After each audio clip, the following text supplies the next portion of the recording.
하나님 말씀은 사무엘하 15장 1절에서 12절까지의 말씀입니다. 사무엘하 15장 1절에서 12절입니다.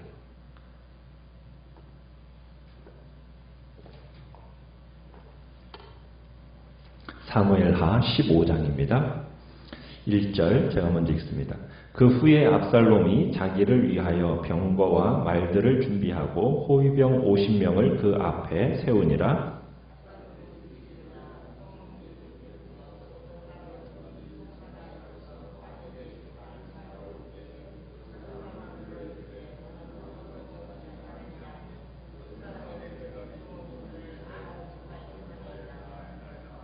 압살롬이 그에게 이르기를 보라, 내 일이 옳고 바르다마는 내 송사를 들을 사람을 왕께서 세우지 아니하셨다 하고,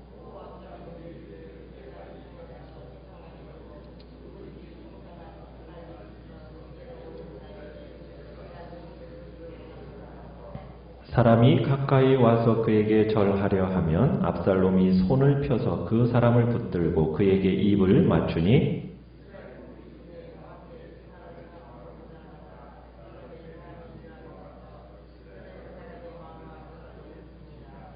4년 만에 압살롬이 왕께 아뢰되 내가 여호와께 소원한 것이 있사오니 청하건대 내가 헤브론에 가서 그 소원을 이루게 하소서.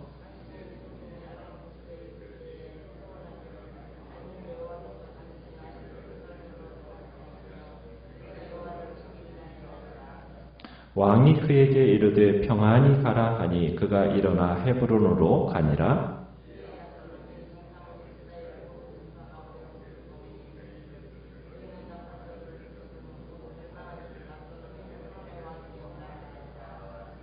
그때 청함을 받은 200명이 압살롬과 함께 예루살렘에서부터 헤브론으로 내려갔으니 그들은 압살롬이 꾸민 그 모든 일을 알지 못하고 그저 따라가기만 한 사람들이라. 제사 드릴 때에 압살롬이 사람을 보내 다윗의 모사 길로 사람 아이도멜을 그의 성읍 길로에서 청하여 온지라. 반역하는 일이 커가매 압살롬에게로 돌아오는 백성이 많아지니라. 아멘. 오늘 말씀의 제목은 압살롬의 반역 계획이라는 제목으로 말씀을 나눕니다. 이 15장은 압살롬의 반역을 다루고 있습니다. 다윗과 압살롬이 어제 33절 말씀을 보면 형식적으로나마 화해가 이루어진 듯이 보입니다. 그런 후에 이제 세월이 흐르게 되었죠. 압살롬이 이제 왕자로서의 지위가 안정이 되어가기 시작하고 있습니다. 그러던 어느 날 1절을 보시면은 압살롬이 자기를 위해서 병거와 말들을 준비를 하고 호위병 50명을 그 앞에 세우면서 행차하기 시작합니다. 아마 상당한 세력을 형성했었던 것을 암시하고 있는 내용입니다. 말을 탄 채 여러분 50여 명의 호위병을 거느리고 매일 사람들 앞에서 시위를 하고 있다라고 한번 생각을 해보십시오. 참 압살롬의 용모는 뛰어났다라고 이야기하고 있지 않습니까? 거기다가 50명의 이 호위병들도 얼마나 잘 빠진 젊은 군사들이었겠습니까? 그를 둘러싸고 다닐 때마다 사람들은 장차 우리의 왕에 대한 호감을 아마 이 압살롬으로부터 느꼈을 것입니다. 참 사울의 겉모습에 속았던 이스라엘 사람들이 또다시 압살롬의 겉모습에 이제 속는 모습을 우리가 보게 됩니다. 이제 압살롬의 행동의 자유가 압살롬에게 어느 정도 이제 생기니까 이제 자신의 모반 계획을 위해서 이제 백성들의 민심을 얻으려는 이제 행동들을 벌이는 걸 보게 됩니다. 2절부터 이제 그 행동들이 나오는데 압살롬의 반역이 어떻게 진행이 되느냐면 다윗 왕에게로 흘러가는 억울하고 답답한 이스라엘의 민심의 흐름을 자기에게 그러니까 먼저 그걸 딱 차단하는 데서부터 시작을 하는 거예요. 그러니까 압살롬이 2절에 보시면 압살롬이 매일 일찍이 일어나서 성문길 곁에 섰다라고 얘기하고 있습니다. 그러니까 왕에게 재판을 요청하러 오는 이 성으로 오는 사람들을 만나기 위해서 매일 아침마다 일찍이 일어나가지고 성문길 곁에 선 겁니다. 그러면은 성으로 들어오는 사람들이 이제 억울한 마음을 가지고 이제 들어오면은 먼저 이 압살롬이 그 사연을 묻는 겁니다. 그러면 이제 대답해 주겠죠. 참 안 됐습니다. 당신의 입장은 딱하기는 하지만은 당신의 일을 듣고 법적인 판결을 내려줄 왕의 신하가 없으니 어떡합니까? 하는 식으로 대답을 합니다. 이제 3절에 그런 얘기를 하는 거죠.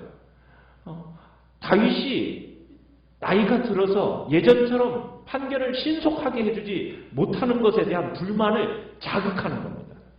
그리고 사람들의 소송을 듣고 판결해줘야 할 장로들조차도 늦게 나오는 것에 대해서 간접적인 비난을 하는 겁니다. 그러면서 압살롬은 이 다윗의 정권은 늙은 정권이기 때문에 효율성이 떨어졌고 한계에 도달했다라는 식으로 사람들에게 인식시키는 거죠. 상기시켜주는 겁니다. 그러면서 압살롬이 얻고자 한 것이 무엇이겠습니까? 자기는 해가 뜨자마자 일찍 법원을 찾아와서 저 당신의 억울하고 이 절박한 심정을 이해한다라는 거예요. 저라도 이렇게 일찍 나왔을 거라는 거죠. 그런데 왕이 재판관으로 세운 사람들은 게으르고 거드름을 피우느라고 아직 나오지도 않았습니다. 그들은 당신의 일을 자신의 일같이 지금 여기지 않는다는 것. 이런 식으로 이제 슬며시 다윗의 법원을 비난을 하는 겁니다.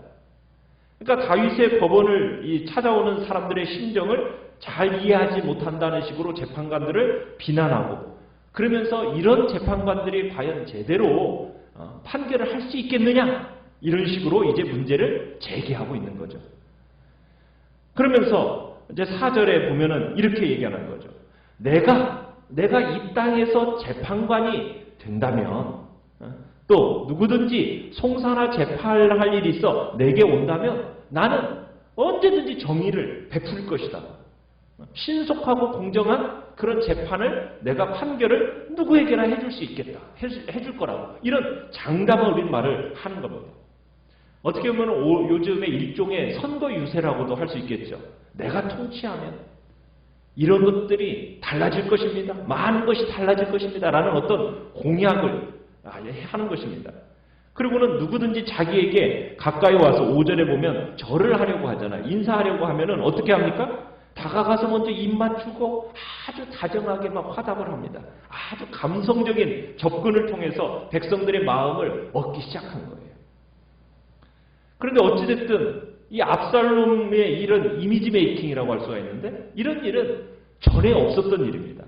왜냐하면 이 당시는 어떤 시대입니까? 왕이나 귀족들이 평민들의 인사를 받는 둥 마는 둥 하던 시대거든요. 그런 사회에서 지금 왕자가 차기 어떻게 보면 왕권을 이제 이어받을 사람일지도 모르는 이 압살롬이 자기들을 막 인격적으로 대우해 주니까 이 왕의 계승자로서 정말 이 평민이 이와 같은 대접을 받는다라는 것이 너무나도 감동이 되는 거예요. 그러니까는 어떻게 보면은 내가 그래도 내가 왕자를 알아. 다음 왕이 될 사람을 내가 잘 안다는 식으로 이제 백성들에게 착각을 일으키게 만든 겁니다. 이렇게 해가지고 압살롬이 이스라엘 백성들의 마음을 사로잡게 됩니다. 그러나 압살롬을 바라보는 이 성경 기자의 시선은 어떻습니까? 6절을 보시면은 6절에 맨 끝에 이 압살롬이 행함이 이와 같아서 이스라엘 사람들의 마음을 압살롬이 뭐 했다라고 얘기하고 있습니까? 훔쳤다! 이렇게 표현해요. 훔쳤다. 훔쳤다라는 것은 뭐예요? 원래 압살롬 자신의 것이 아닌데 속임수와 경건하지 못한 방법을 사용해서 이런 결과를 얻었다. 이런 것을 암시하는 겁니다. 그러니까 이스라엘 백성들이 그들의 왕에 대한 지닌 생각을 압살롬이 빼앗았다. 훔쳤다. 그러니까 압살롬은 이미 마음속으로 왕이 되어 있었던 겁니다. 자, 그렇게 몇 년이 흐르게 되죠? 7절에 보니까 4년이라는 시간이 흐르게 됩니다. 자, 그러더니 압살롬이 이제 다윗을 찾아가서 이야기를 해요. 헤브론에 가서 제가 예배를 드리고 오겠습니다. 이제 다윗에게 허락을 받기를 원합니다. 무슨 얘기를 하냐면 8절에 보면 자기가 그 술에 머물 때 하나님께서 다시 자신을 예루살렘으로 돌아올 수 있게 이렇게 복을 주신다면 자기가 헤브론에서 예배를 드리겠다고 서원을 했다라는 거예요. 이 말은 참말입니까? 거짓입니까? 거짓이죠. 그런데 이제 늙은 다윗은 이 문제를 전혀 의식하지를 못해요. 압살롬이 어떻게 보면은 예루살렘에서 멀리 떨어진 곳에서 이런 일을 저지르는 것은 그 전에 암논을 죽일 때도 사용했던 방법이지 않습니까? 암논을 죽일 때도 그때는 다윗이 질문이라도 던졌어요. 무슨 일로 암논을 총하느냐라고 그렇게 묻기라도 했는데 이번에는 어떻게 답변을 해줍니까? 9절에 보니까 왕이 그에게 이르되 평안히 가라. 아예 잘 다녀와라. 이렇게 이제 허락을 해줍니다. 예루살렘에서 헤브론까지는 약 32km 정도 떨어진 곳이에요. 이 헤브론이라는 땅은 어떤 곳이에요? 다윗이 유다 왕으로 취임할 때 그 헤브론에서 왕으로 등극했던 곳이거든요. 자, 그러니까 어떻게 보면 이스라엘 땅 중에서도 다윗에 대한 지지도가 가장 높으리라고 추측되는 땅이 바로 이 헤브론인데 그런 도시에서 반역을 시작하겠다는 이 압살롬의 의도입니다. 그만큼 자신이 있었다는 얘기죠. 그러니까 압살롬은 미리 준비한 치밀한 계획에 따라서 민첩하게 행동을 합니다.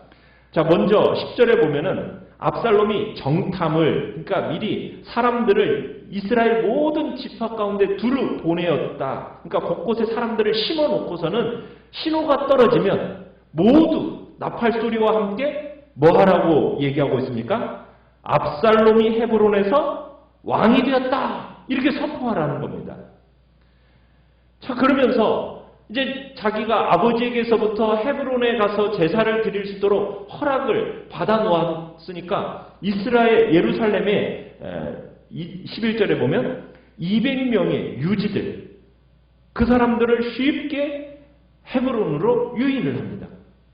이 사람들은 지금 압살롬의 음모를 알아요, 몰라요? 전혀 모르는 사람들이에요. 그냥 왕이 축복한 여행이니까 왕자와 함께 동행하도록 그냥 허락을 한 겁니다. 근데 이 사람들은 지금 이용당하고 있는 거예요. 이 사람들은 지금 초청을 받은 거예요. 11절에 보면 그때 청함을 받은 200명이라는 것처럼 그냥 손님으로 초청을 받은 것 뿐이지 지금 이 모든 일을 알지 못하고 있는 겁니다. 그저 따라가기만 한 사람들이에요. 그런데 이 사람들이 아주 난처한 입장에 처하게 돼요. 왜냐하면 떠나고 싶어도 떠나지 못하는 인질이 되어버리는 겁니다. 공개적으로 만약 거기에서 압살롬을 거역하면 어떤 일이 벌어지겠어요? 200명 다 생명이 위험하게 되겠죠. 잠잠하면 어떻게 됩니까? 압살롬의 반역에 동참하는 꼴이 되고 지금 이런 상황을 지금 여론을 조성해가지고 이런 상황으로 딱 몰아간 겁니다. 그래가지고 이 200명의 유지들이 헤브론 사람들의 눈에 볼 때에도 어떤 사람들이라고 보여지겠어요? 아, 압살롬의 반역에 동조하는 사람들이구나. 이렇게 이제 여기도록 이 모든 여론을 조성해 간 겁니다. 자, 그 옆에는 12절에 보면 압살롬의 반역에 있어서 가장 유력한 지지자가 한 사람이 있죠. 그 사람의 이름이 누구입니까? 아히도벨이라는 계략가입니다. 아히도벨은 길롯 사람으로서 다윗의 참모였다라고 얘기해요.